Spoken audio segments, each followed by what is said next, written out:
prosperity in the future. All right, let's start the webinar now. And as you guys can see, we are live and we are recording. And so hopefully what we'll see here in a few folks joining. We have some participants already joining with us, and we'll give ourselves a couple of minutes to get going. For those who are just joining us, we just gone live on Facebook Live, so please share with your friends. This is Path to Racial Equity, the after show. We have more than 20 nonprofits who are sponsoring this event. This is coordinated by the LBJ Foundation and Sanders Wingo firm, and they had a wonderful event this past Thursday with Kelly Mason talking about organizational diversity, inclusion, and advancement. And today, just to kind of get started, we're going to introduce our guests here in a moment, but I just want to tell for our audience who are joining us, this is part of a 6-week series. We're now the 3rd week of the series.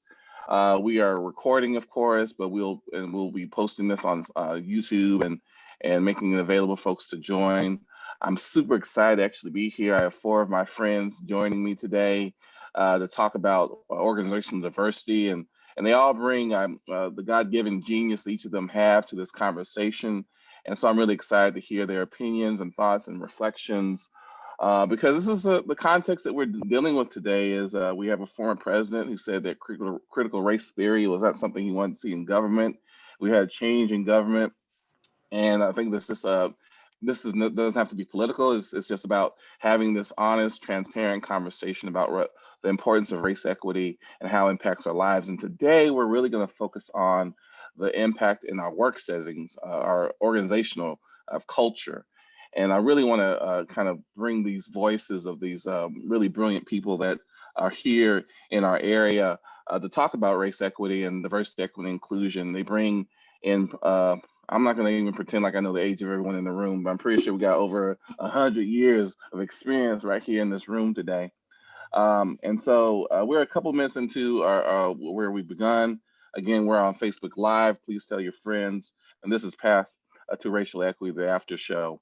And so what I want to do is get started with some introductions. I'll start with myself. My name is Dr. Kazike Prince. I am the interim executive director for the Central Texas Collective for Racial Equity. And we're the host for this after show. And I have 4 of my friends here today, and I should say 5 of my friends here today. And I'm gonna actually start off with Ms. Joyce James. If you don't mind just introducing yourself and telling the audience more about who you are. Yes, thank you. And thank you for inviting me to participate. I'm Joyce James. I am president and CEO of Joyce James Consulting, providing racial equity, coaching, training, undoing racism practice models with multiple systems and institutions at all levels, federal, state, local, and have been doing this work for about 25 years. Actually started doing this work when I headed the Child Protective Services program for the state of Texas, addressing the racial disproportionality in the Texas foster care system, and later the Center for Elimination of Disproportionality and Disparities. So great to have your work here across this country, and thank you for being here, Ms. James. Ada-Renee, would you like to go next? Sure. Hi, my name is Ada-Renee Johnson, and I am an employee relations partner at Google. And what that means is I have the privilege of looking into the unique situations centered around workplace concerns that employees raise.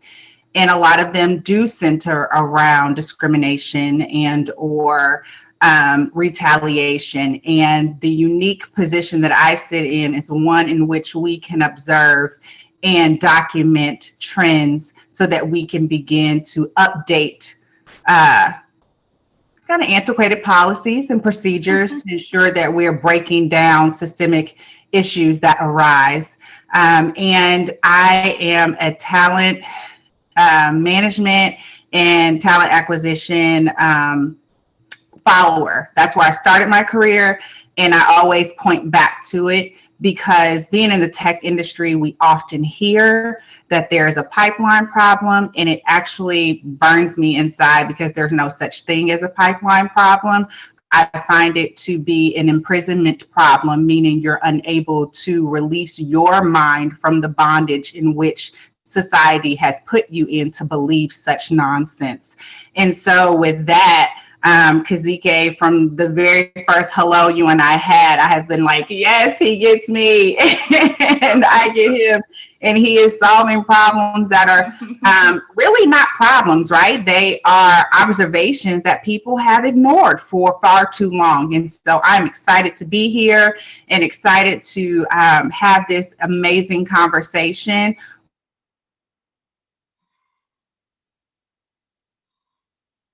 I'm sorry there, Ada. I think you clicked off for some reason, but thank you for joining us, Ada. And Crystle Johnson, would you please introduce yourself? Absolutely. Hi, everyone. My name is Crystle Johnson. I am an equity and inclusion business partner in the tech industry by day. And I also am the founder of the DEI Coach. And I think we all know that there have been so many DEI positions opened since last year. And I wanted to make sure that I was a resource for people who were new and aspiring to the work. So that's what I do at the DEI Coach, and also work with business leaders who like to incorporate inclusion into the work that they're already doing and customize the path for how they might be able to incorporate inclusion into their journey. Really excited to be here to have this conversation. And Ada-Renee, I was giving you a high five in secret. Great job. Loved everything that you had to say. Excellent. Well, thank you, Crystal. I appreciate it. And Brion, my friend, we've known each other for what feels like a really long time. You're over the city of Austin. Would you please introduce yourself? Hey, good evening, everyone. I'm Brion Oaks, and I'm the Chief Equity Officer for the City of Austin. And I came into that role back in 2016 when the city created the Equity Office. But prior to that, I served as the Vice President of Health Equity for the American Heart Association for about 15 years. And so I've had a long career doing equity work and really dedicated, committed to it. I think we're going to talk later about our why and why we got into that. And I'll definitely share that with you all. But, you know, in our role within the equity office is that we have this huge responsibility of trying to figure out how we sort of bring a organization that has 15,000 employees, over 42 departments, to really sort of focus on equity. And we believe that it's in every facet that we do and we function as a city. And we sort of feel that every role, everybody in our organization has a role to play within advancing it. And we do a lot of that to really sort of just bring people to the table to be able to sort of do that work and roll up our sleeves in order to do that. So glad to be here. Glad Kazike actually gave me some time to be on camera tonight. So I appreciate that. And looking forward to the conversation and discussion. This is a really awesome panel. Excellent. Well, thank you, Brion. I appreciate you being here. Last but not least, we have CJ Laguerre. Would you please introduce yourself? Hi, everyone. I'm CJ Laguerre. I am a small business owner here in Austin. I have a virtual assisting and consulting firm, and I am Dr. Prince's executive assistant and platforms manager. Thanks so much for joining us tonight. Excellent. CJ will be making sure I don't forget anything as we're trying to navigate the different pieces for tonight. But I want to start off by asking a question. But before we get to that question, I want to remind folks the collective right now is in the middle of a campaign. It's a beloved community campaign to raise $250,000 to continue our work. We're actually having some conversations as we speak today about how we're going to try to continue this work and find the sustainability for the work to dismantle institutional racism across this region. And so I would encourage you to, if you're able to support our efforts with any. We love money that makes sound, but we love the stuff that folds as well. And so at some point, CJ, if you don't mind, please share the link for folks to actually go to our webpage and make a donation if they feel so inclined. But with that said, I want to start with the first question. And Brion, you said it you mentioned it earlier, and I really wanted to start off with the first question, which is, what is your why related to racial equity? What is your why to racial equity? And Brion, if you don't mind going first, and then we'll go to other individuals. Yeah, my why is really personal. I lost my dad when he was only 49 years old from congestive heart failure. And I grew up in a neighborhood in Southeast Houston. Some people from H-Town, y'all know about South Park on there. And, that's where I was born and raised. And, we lived in one of those neighborhoods, I think in some of the city jargon, we say low socioeconomic status neighborhoods. And I lived in that neighborhood, which just translates for we didn't have access to grocery stores. So thinking about my dad's diet and his ability to get the 5 to 6 servings of fruits and vegetables. We probably didn't have the appropriate parks per capita in our neighborhood. So you talk about issues of childhood obesity and level of physical activity people had. We lived right across the street from a convenience store, which we would go to often. And I actually remember growing up buying my dad cigarettes all the time because we didn't have smoke-free ordinances or tobacco sort of use regulations back then. And, after my father passed, for many years, we sort of put a lot of his health outcomes on him individually, right?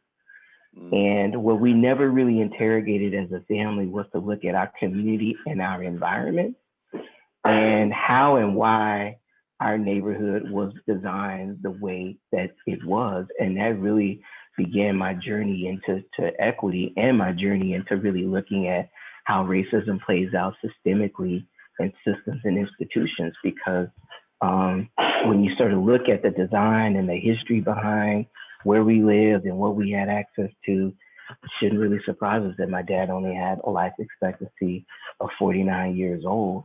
And, fast forward, I sort of say that model is reproduced in almost every major American city. And we have that here in Houston. So, you can lose 10 years life expectancy if you live in Dove Springs compared to Hyde Park for our city. So just going up a few exits on 35 and going to the west side is 10 years, more to your life, right? And so we have to begin to kind of interrogate the history of how did we get here and why do we see what we see? And that was a real motivator for me because I feel like if I do this work for a personal reason, because I feel that if we do it well, we can improve people's health outcomes, their well-being, and they have more time to spend with their family than my dad had time to spend with us.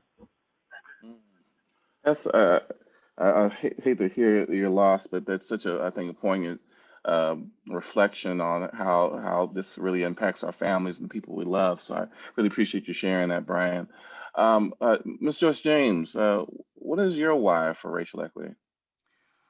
Well, like Brion, I have a why that goes way back that I'm not going to spend a lot of time focusing on because I want to bring it to me coming to my work to be of help to children, youth, and families, and being blocked inside of a system that really wasn't working the way that I had intended to work. But just to go back and say that the neighborhoods like Brion is talking about still look the same all across this country today. And that's why I stay in the work. In my workshops, when I ask people to name the communities that have the worst of outcomes across all systems, they name them off like hotcakes, and then when we start talking about what we believe about the why of the outcomes for the people, it's always about what's wrong with them. And so I really try to devote myself to helping people to begin to, see racism from the inside out, from systems, right? I started my career as a very young social worker. My first caseload was made up of older Black teenagers. I would put kids in my car and travel them long distances across the state of Texas and drop them off in places where I never would have wanted my own children to be. And I knew the restrictions that those facilities were licensed by the state of Texas. That told me that, little lowly caseworker, it didn't matter. And so I have found myself for a very, very long time trying to address these issues at the individual level. And that's not the way we are going to undo racism. And I've come to understand that we must begin to push against the walls of systems and institutions because they're very resistant to change. They were set up to operate a certain way. And in essence, they're doing exactly what they were designed to do. And they're killing people who look like me every day. And so I'm tired of seeing babies die unnecessarily, Black mamas dying unnecessarily, our youth being locked up in juvenile lockups for the same crimes that white youth commit, our men being taken away from their communities and called deadbeat dads because they can't get a job to pay their child support because of an inequitable criminal justice system. And so it's all of these things. And one more thing is, I will never forget as a child growing up in Southeast Texas, when the state fair came, there was a day for colored people. And the fair was there for 10 days. And so, you know, it gives me chills today to think about us as children and the pain that our parents too must have experienced in our questions about why we couldn't go to the state fair but one day. And so it's a whole history of things that keep me in this movement, and we have a lot more work to do. Well, Miss Joyce James, I didn't know about the one day for the estate. I lived in Grand Prairie, and we used to go to the state fair pretty often. Didn't know about that one day. So You're much appreciate you younger than shedding me. some light. About 1 or 2 years, that's all. You know, I just turned 29. You what, 32? It's okay. It's all good. Uh, well, Crystle, please illuminate us and just speak to us about your why around racial equity. Yeah, I mean, wow. Thank you so much for sharing that, Miss Joyce and Brion. Those were incredible stories. The first thing that I would say in response, obviously I echo everything that you all have already said, but the first thing that I would say in response is that America does not deserve Black people. And that has been made abundantly clear through your stories and the other stories that we hear every single day. I think that America as a country, we've done a lot of work willingly in the affirmative action space for mostly has benefited white women. But we begrudgingly want to have discussions about race, specifically about Black and brown bodies. And I think that our communities have been on fire for a really long time. So yes, we have to talk about racial equity. And to me, that's the why. In order for us to really address all of the things that are going on, we have to address what's going on or what's been caused to happen in our communities in order to fix everything else. And obviously, you know, as Joyce has said, as Brion has said, it's really embedded in the systems, and we have to fix those. Well, you know, Crystle, one of the reasons I invited you, because I know you're going to say it like it is. And, you know, America does not deserve what we have offered and our sacrifice and our blood has made this country in many ways what it is today. So thank you for that. Ada-Renee, what is your why when it comes to racial? So my why, much like what has been shared before, is both rear-facing and forward-facing. I have 2 children. I have a Black son who is 7 years old, and I have a Black daughter who is 6 years old. And so my why is them not having to continue these conversations when they're my age, not having to have these conversations with their children. And that stems from the hurt that I saw in my parents' eyes, having to have the conversations with me. I grew up in St. Louis, Missouri, no stranger to racial injustice. You know, I ran the streets and rode my bike exactly where Mike Brown was killed. So I know the hurt, the pain far too closely. I'm not supposed to be here. And that is why it is even more important for me to stand in my truth and to hold people accountable without excuse. And so when I think about the why, it is because at 16, when my grandmother graduated from high school, she could not play the piano on stage because coloreds were not allowed on stage. It is why my grandfather was told by his second grade teacher, you will spell your name this way if you plan to continue your educational career. So that is my why. If I sit here and tell you my why is flowers and roses, I would be lying. My why is a bit embedded in anger and frustration and just flat out tiredness, but I cannot stop.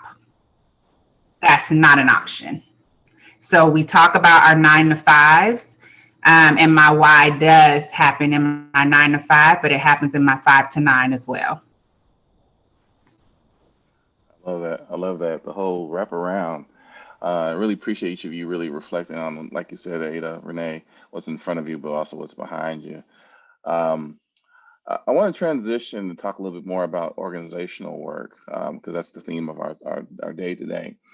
And one of the things we know in this work is that some organizations, depending on their approach, oftentimes lead the conversation focused on race. Not that other issues are not important, like gender and and other areas of cultural difference, but oftentimes organizations lead with race. And I guess I wanted to start with you, Ms. Joyce James. Um, why is it important to lead with race in this conversation around diversity, equity, and inclusion from your perspective?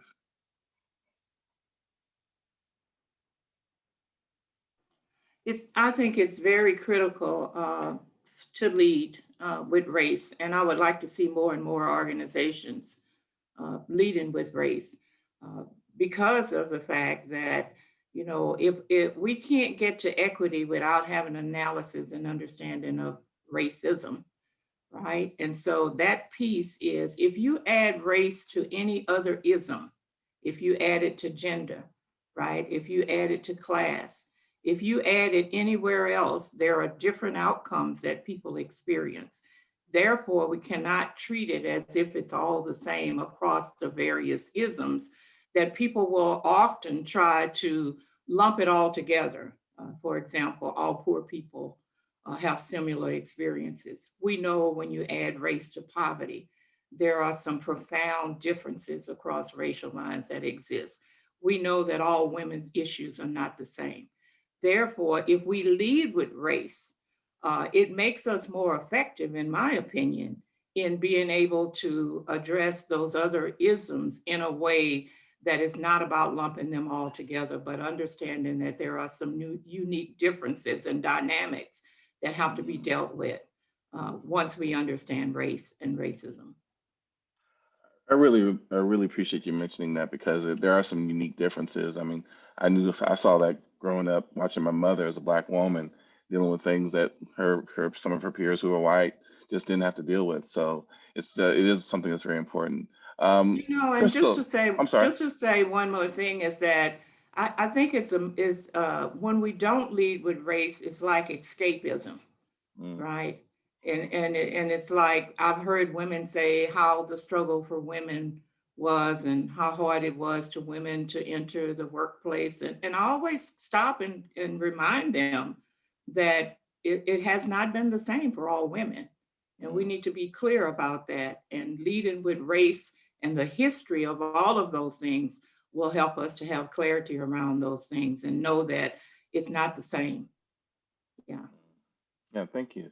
As you were speaking, Miss James, everyone was nodding their head like an amen chorus here. So we love what you had to say. Crystle, any thoughts you want to add to that as far as why is it so important for organizations, particularly businesses, to lead with race? Yeah, I mean, again, echo everything that Ms. Joyce has already said. And the only thing that I would add is that I think organizations also have to think about intersectionality as well. So you mentioned this, Ms. Joyce and Kazike, about Black women. We have to pay attention to those intersections because we're overlapping in marginalized identities. So a lot of times, even if we say, okay, we're going to have this conversation about race, we're going to talk about Black people, we're going to talk about Latinx communities, we forget Latinas and we forget Black women in that equation, which is why a lot of times, organizations will say, well, this is our representation of Black talent. This is our representation of this sort of talent.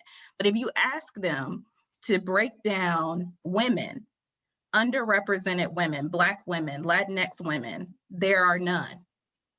They are so few and far in between and not represented. So I think that that's something else that organizations have to think about, because they need to address why that exists. Why is it that there aren't a lot of Black and brown women in our organization? Why is it that they're not growing? And why is it that they're coming in and leaving out of the window? Thank you for that. Those are important questions that oftentimes organizations aren't attending to or paying attention to. Ada-Renee or Brion, was there something else you guys wanted to add on this question of, why do we lead this conversation on race? Yes, Crystle, come on, girl.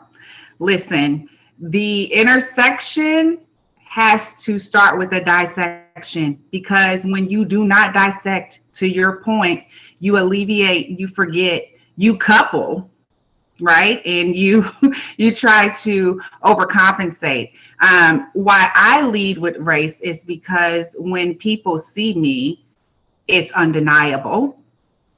It is something that I will not hide from, so I won't allow anyone else to hide from it. And you will address me as I address myself, as a Black woman. Okay.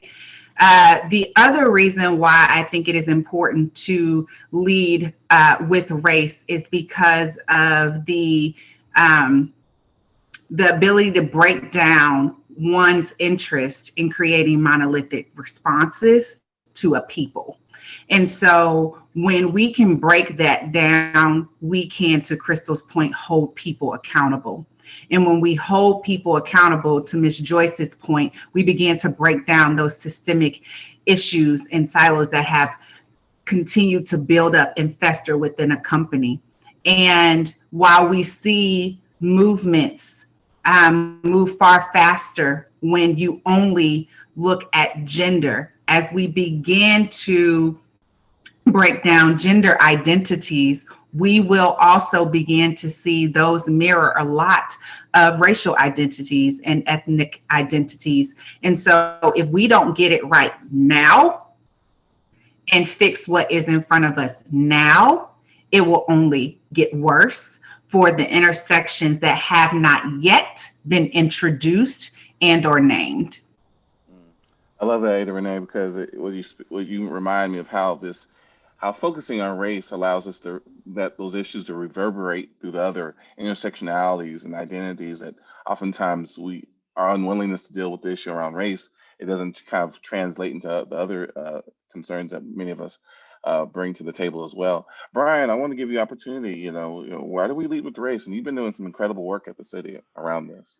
I'm just going to co-sign all of the amazing sort of thoughts around it, and really say we have to lead with it because it's the most reliable predictor of outcomes. If you look at all of the leading quality of life indicators, our prediction of who's on the top and who's on the bottom is most reliably predicted by race by far, right? And so if we're going to undo this and have any kind of impact, then we have to start with it. And I would say that this is probably the most controversial thing about our office with the city. And, my team and I, we laugh all the time because we probably feel like we have this conversation every day. And, especially being in a liberal city where there's so many identities or issues that people champion.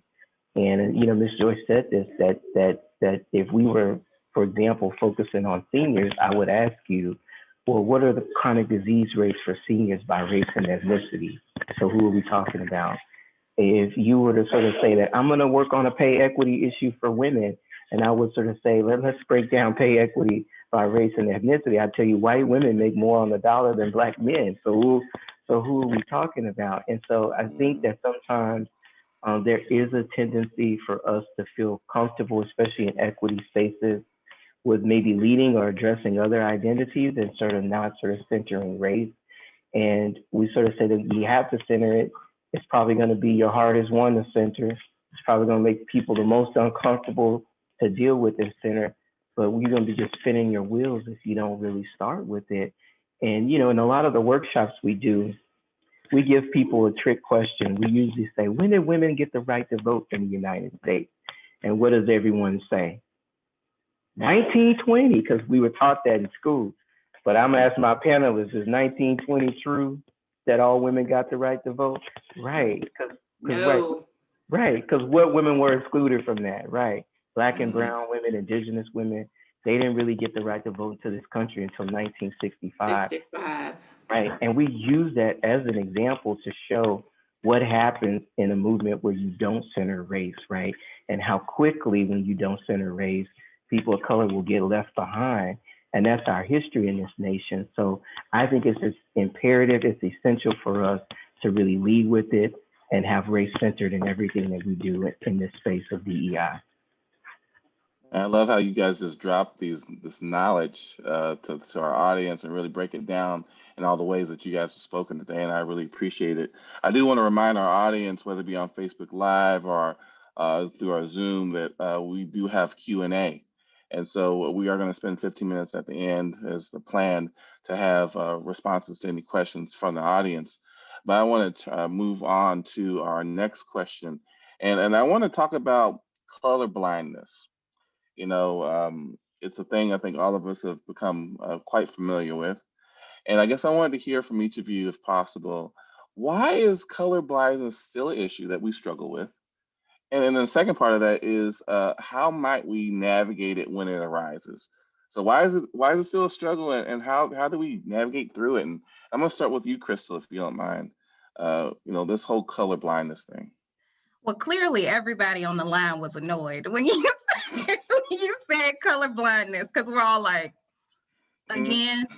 So I think this idea of color blindness for many people who are non-people of color was really to make them feel like, or make us feel like they weren't making decisions based upon our race. So just like everyone else on the call, it is super annoying, specifically when I hear people say, I don't care if you're red, blue, green, or purple. First of all, there are no red, blue, green, or purple people. So by you saying that, it really just dismisses my experiences, the value that I'm able to add as a Black person, or, you know, even as a brown person, or whatever.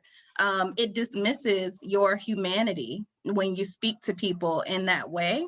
And usually that's how I address it. If someone is saying, well, I don't see color, or I don't care if you're red, blue, green, or red, blue, green, or purple, I think is what I said. When I hear things like that, that's normally how I address it.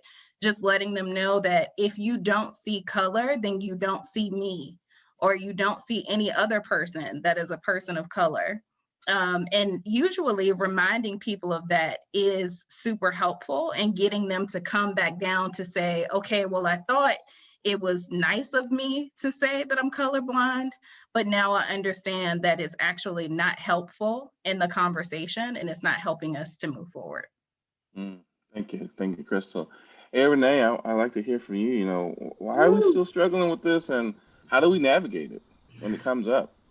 We are struggling with it because we have not led with race, and we have not centered conversations around race. We have led with it because it has been a white man's disease for, in their eyes, making them feel better, right? It's a self-serving disease. And so when you really look at what color blindness really is, you're not seeing, I think it's just green and blue. Well, that's great, because I'm neither. So when you see me as a Black woman. And when you tell me that you're colorblind, I'm going to push back on you and require that you be color brave. And I am going to ask that you walk through a exercise with me for you to become comfortable saying Ada is a Black woman. As a Black woman, Ada XYZ. And I do that because I was in a training, and in this training, it was asked of us to introduce ourselves. And for an entire day, I had introduced myself as, cisgender black woman, cisgender black woman. That's how I introduced myself. And I believe that everyone had gotten, accustomed to hearing me introduce myself as cisgender black woman. So the next day we had to reintroduce ourselves. And so I ended up reintroducing myself to address this very topic, color blindness. And so at that moment, I just took a stance and I introduced myself as a cisgender white woman. And the entire room lost it. There were laughs because they thought that I had made a mistake. There were people who were sitting there confused because for the prior day, I had introduced myself as a cisgender black woman. But for everyone who laughed or everyone who was confused, it was obvious that they were confused because they saw me, not because of what I said, but because they truly did see me as a cisgender black woman. And so until we hold people accountable for telling me what you see and not copping out and saying that I am colorblind, I can't deal with it. You and I can't have a conversation if you are telling me that you don't see me. I need you to be color brave and address me as who I am, and then we can have an adult conversation. Love it.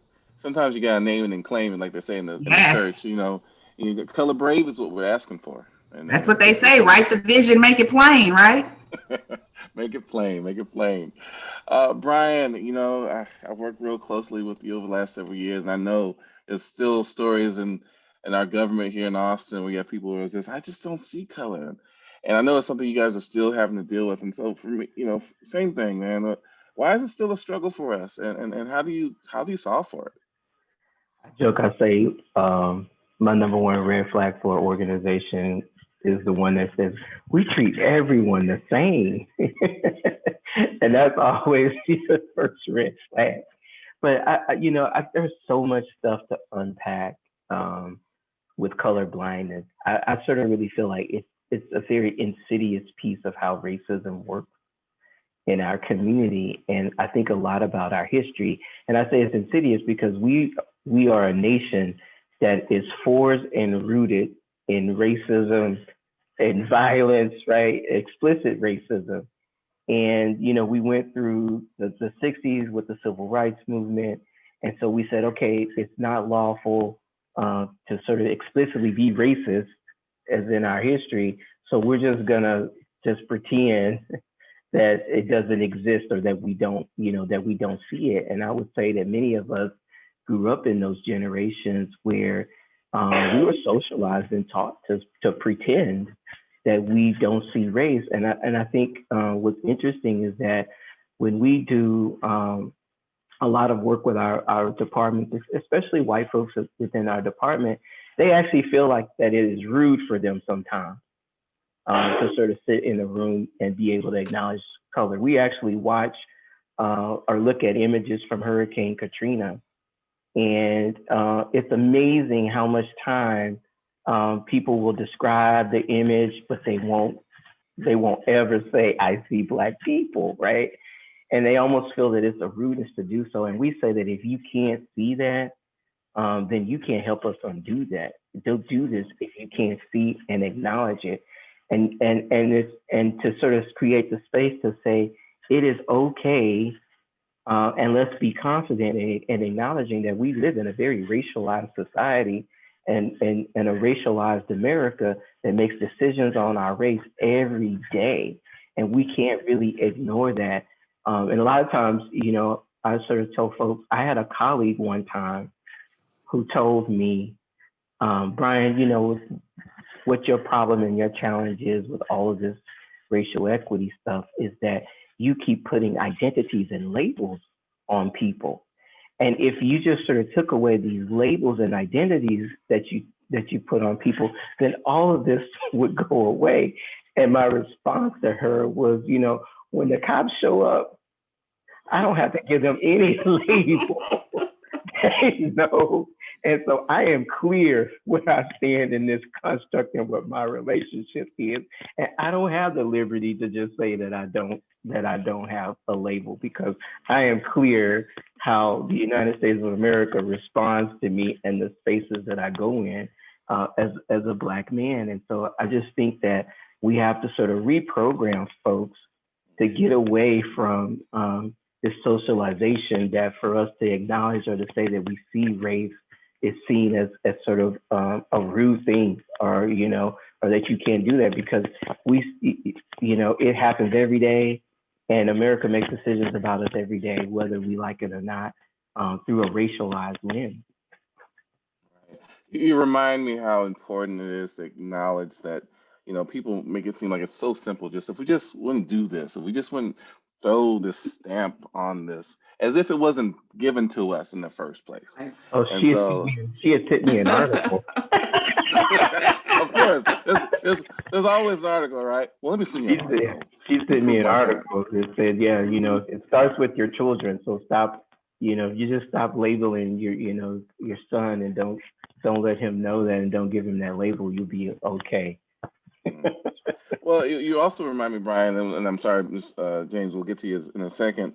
It reminds me of people of color who come to this country who are told, like, if you just work really hard, everything will be fine. And then they have interactions with police, or they have experiences at their job, or other kinds of experiences where that issue of race is thrown on them, whether they intended to be or not.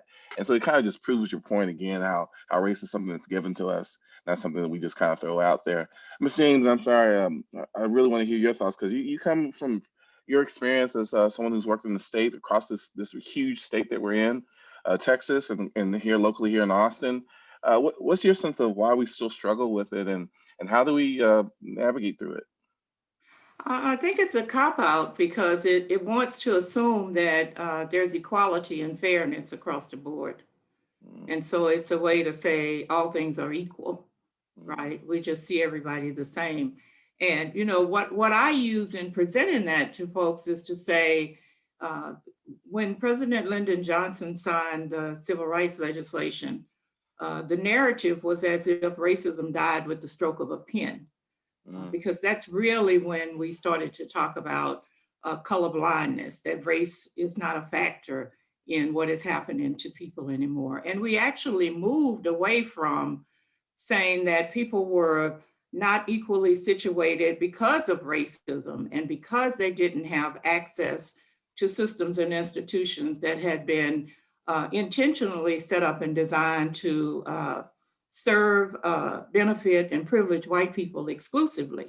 But then when the legislation was signed, the narrative quickly changed without a transformation of the systems and institutions. And so, we see that opportunity is racialized. So how can we say that we are living a colorblind society when we see how systems distribute the benefits and the burdens, and those are actually racialized, and it's visible. We see it every day in communities and systems all across this country.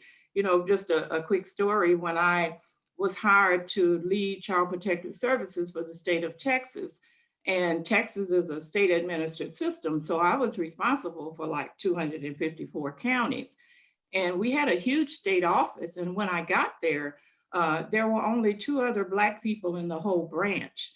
And they were program specialists, no directors, no managers.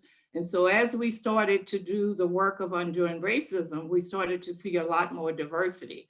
And then people really saw color, because they were whispering that Joyce only hired Black people, right? And so, my pushback on that was, I wonder if anyone asked a white director before me why they only hired white people. And then it really got people's attention, right? And so it's like, yeah, we see color, we see it. And I tell people, if you think you don't see color, then you just really need to re-examine that, because we all see color. And what is so painful is, in many instances, we've been socialized to see race and color in the same way across racial lines. And one of the most profound examples I saw of that is people having reactions to a brown hand being stabbed and a purple hand being stabbed. And there was more reaction to the purple hand than to the brown hand. And so that tells you how deeply socialized we are around race and that we see it all the time. I love how you break that down, Ms. Joyce. You also reminded me of, for those who know me, I spend time in the mayor's office as a policy advisor. And I remember, we track how many calls we receive from the community about certain issues. And when something else comes up about race, and this is before the George Floyd situation, you get a good number of calls in. It was a respectable number of calls. You're like, oh, they're paying attention. But don't let a dog get shot by a police officer. Now we're getting floods of calls. And so it gives the impression, whether you like it or not, that people are more concerned about puppies and dogs and cats and muskats than they are about people and the lives that they live here in the city of Austin. I want to say real quickly as we transition to talk about, to respond to questions from the audience, I want to remind people today's topic is about organizational diversity and advancement. This coming Thursday, Tam Hawkins, who's the executive director, or CEO, I should say, of the Black Chamber of Commerce, the Greater Austin Black Chamber of Commerce, will be the guest talking about economic justice.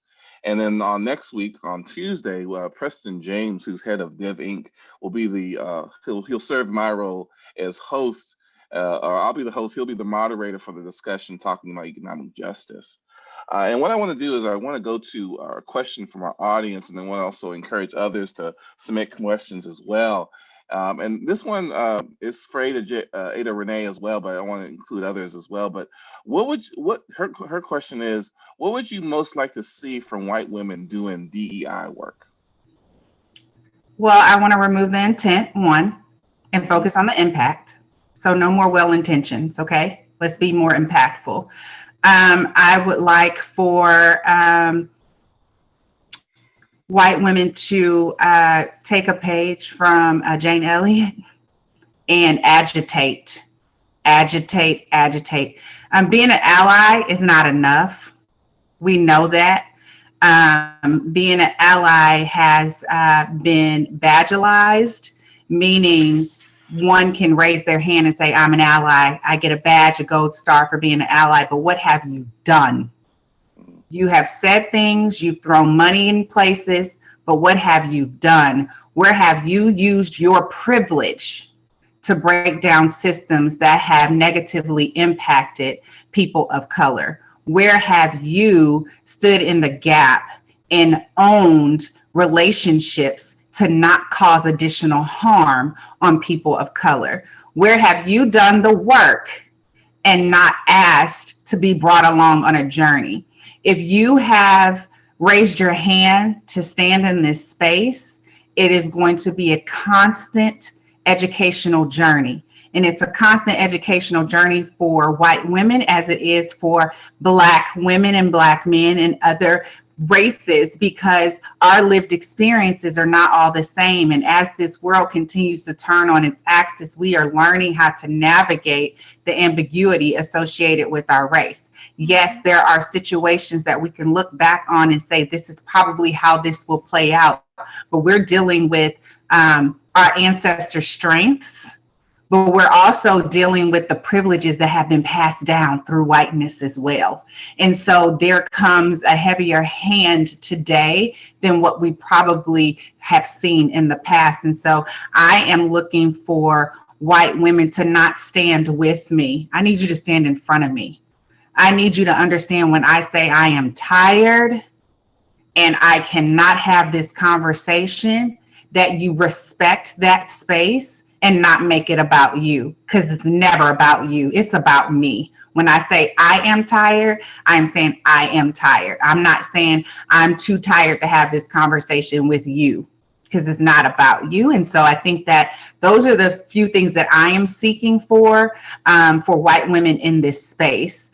I have had situations in which I have said, not today.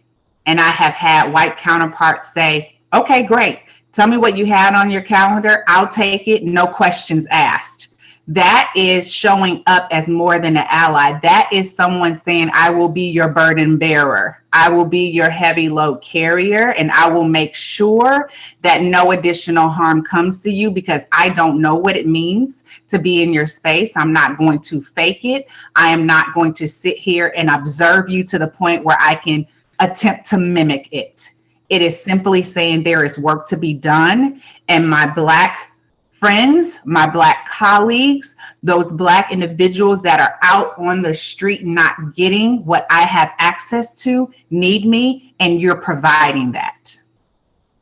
Yeah, what you made me think of, Ada-Renee, is Robin DeAngelis, who wrote the book White Fragility.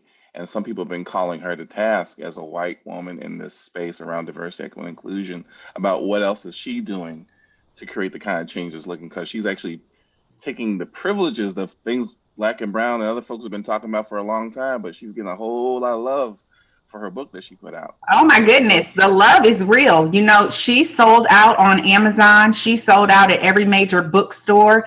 And I am walking through Home Goods. The book is in Home Goods.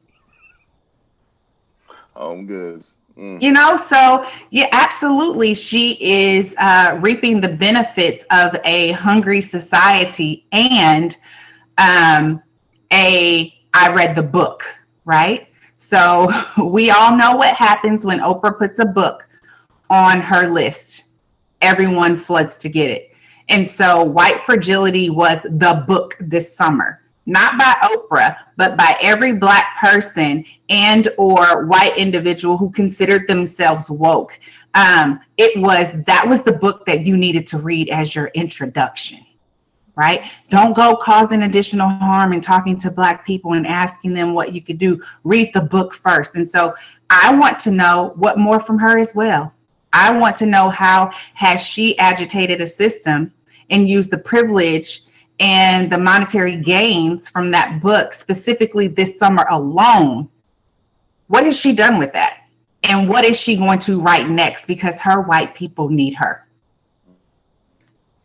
I want to make sure to give Crystle, Joyce, or Brion an opportunity to get on this idea of how do we, what should white people be aware of? They're going to be working in this space. Well, one thing that I would say, thank you, Ada-Renee, that's great. In addition, though, I think that white women need to really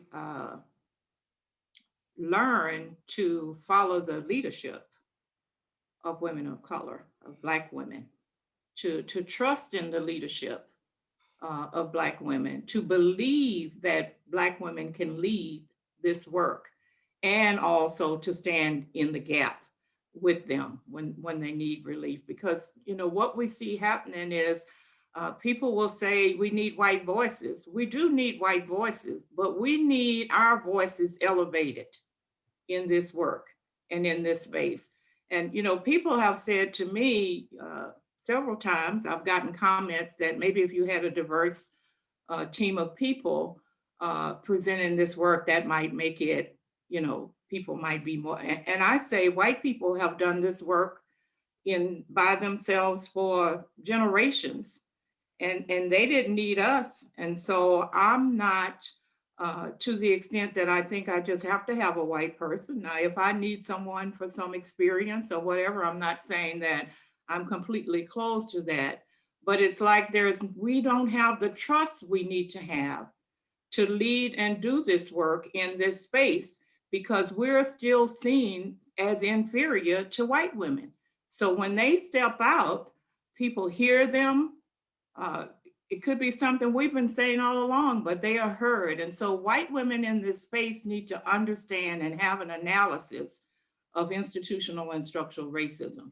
And they need to know about internalized racial oppression and the manifestations that keep these dynamics in place, where we often are in the shadow of white people who are trying to lead with our experiences.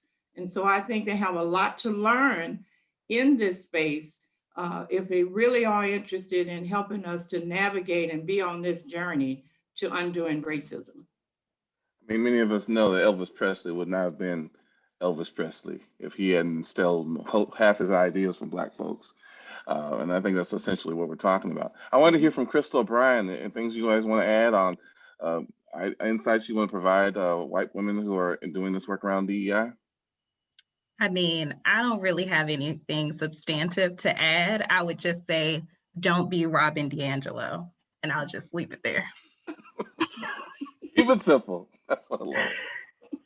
I was just going to add that I think, Ron Chisholm, who's the co-founder of the People's Institute for Survival and Beyond, he likes to say that if you are a white person and you're not actively being anti-racist, then you are being racist, right? And so there is no neutral zone for this, right? You have to be actively involved in helping to organize to create an anti-racist society and community. And I think a lot of times, one thing that we don't talk about is that I feel a lot of times for our white people that want to help and be a part of the movement and have good intentions, a lot of times they like to want to run and come try to help us. But I also think that it's important for white people to organize and work and help develop the analysis and lens with other white people is really important. And when I continue to see things like what happened with that riot in the Capitol in DC, to me, that is a manifestation that white people are not working with white people around racism. And so there's lots of work to be done in your community, before you be so quick to come and want to help us. You can help us by helping over there, right? You can help us by working with your family. You can help us by working with people in your neighborhood, in your community, right? And so I don't want to, miss that opportunity to really give that message to white people that it's important for you to not only want to come and support and be allies for us, but you got work to do in your community too. That's essential. You got work to do in your own community, and I really appreciate that, Brion. I do want to ask one question. Maybe we can make this quick if you indulge me. And I know it might be a tough question to answer quickly, but what do you feel like is the number one issue in this race equity, diversity, equity, and inclusion work? Just from your perspective, what would you say is the number one issue that you're dealing with? And anyone can go first. So I'll go first here. That's actually a really great question. I think the number one issue is reactiveness. So we react to the things that happen. We react to George Floyd being murdered. We react to the insurrection that happened in January. We're just reacting to all of these things when what we should really be doing is being more proactive as organizations, understanding where are the gaps and opportunities and barriers with our systems and processes. What can we do to close those gaps? What can we do to make sure that we're not creating unnecessary barriers for specifically Black and Brown people within our organizations? And I think that if we focus on that, then we'll be ready when these things happen, because we're already helping to make those people feel like they're welcome, they're valued, and they're heard within our organizations. So when something happens, we're just doing the same thing we would always do, like being there and standing in the gap for them. Thank you. Appreciate that, Crystle. Who'd like us to get in there? I think Miss Joyce had mentioned earlier in her line of work, someone saying, well, we gave them what we gave someone else. And I far too often have to break down and redefine equity. It is not the same as equality. And until we exit that term from DEI, from corporate America, period, it will continue to hold us down and, to Crystle's point, be reactive because we're unable to get out of our own ways.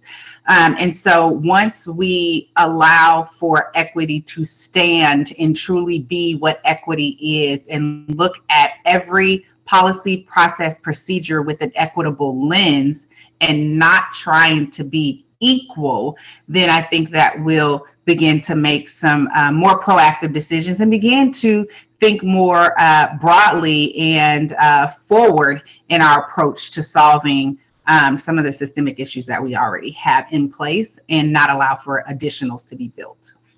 Excellent, excellent. Miss think what's James, or missing, I'm yeah, I sorry. think what's missing is the history of why we don't have equity.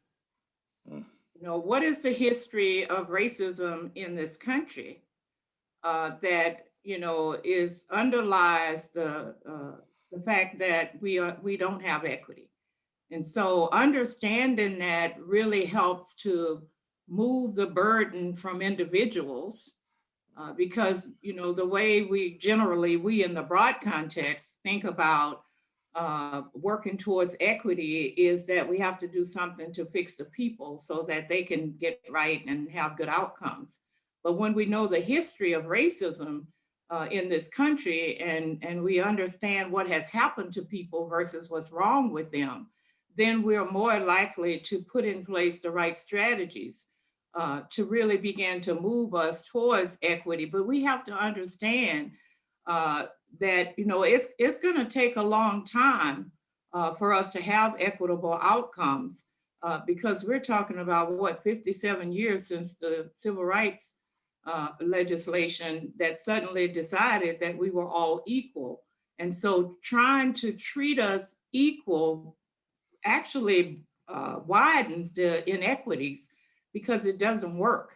And so that history is real critical to ensuring that we don't repeat the same mistakes or think that we can use the same old thinking to solve a problem, and we don't really have a clear understanding of what it was in the first place that made us where we are. I say it's like letting one group play on the monopoly board for 300 plus years, and then 57 years ago, we let everybody else play, and the narrative is now we're all equal, right? So we have to yes. understand that as it impacts equity.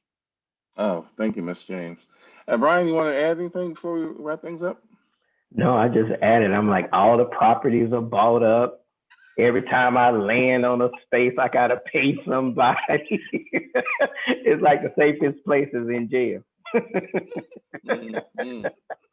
But no, I think I wanted to just add to that to say, I think one of the hardest sort of pieces of this work is even taking the time to dream and visualize what a liberated community that is free of oppression really looks like and feels like.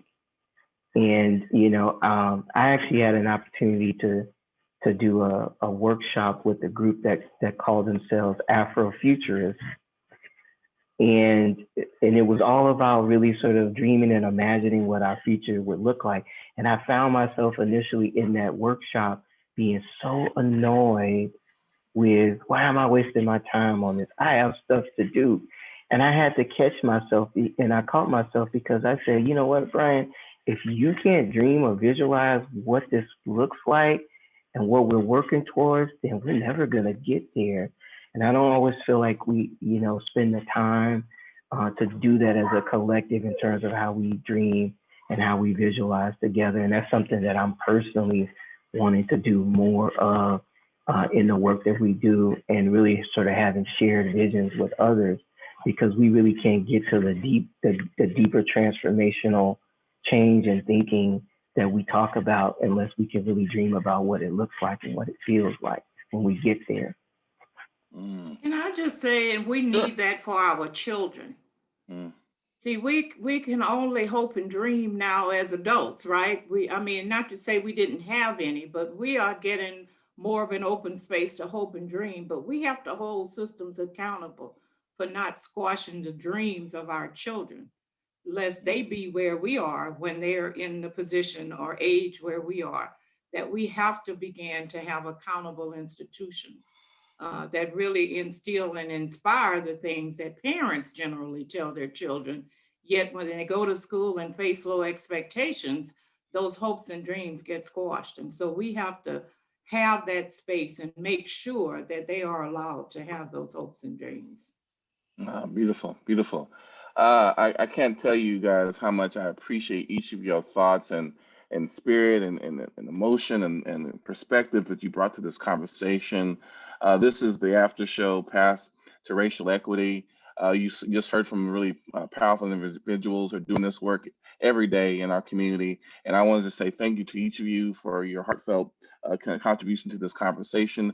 I do want to remind everyone, we'll be back here, same bat time, same bat channel, Facebook Live. And for those who signed up through Eventbrite, we'll be talking about economic justice. Our host next week will be Preston James. Also, we remind folks to be here on Thursday at 5:30. LBJ Foundation will be interviewing a number of folks talking about economic justice, and I want to encourage you to be part of that conversation as well. With that said, thank you. You have a great night, and see you next week.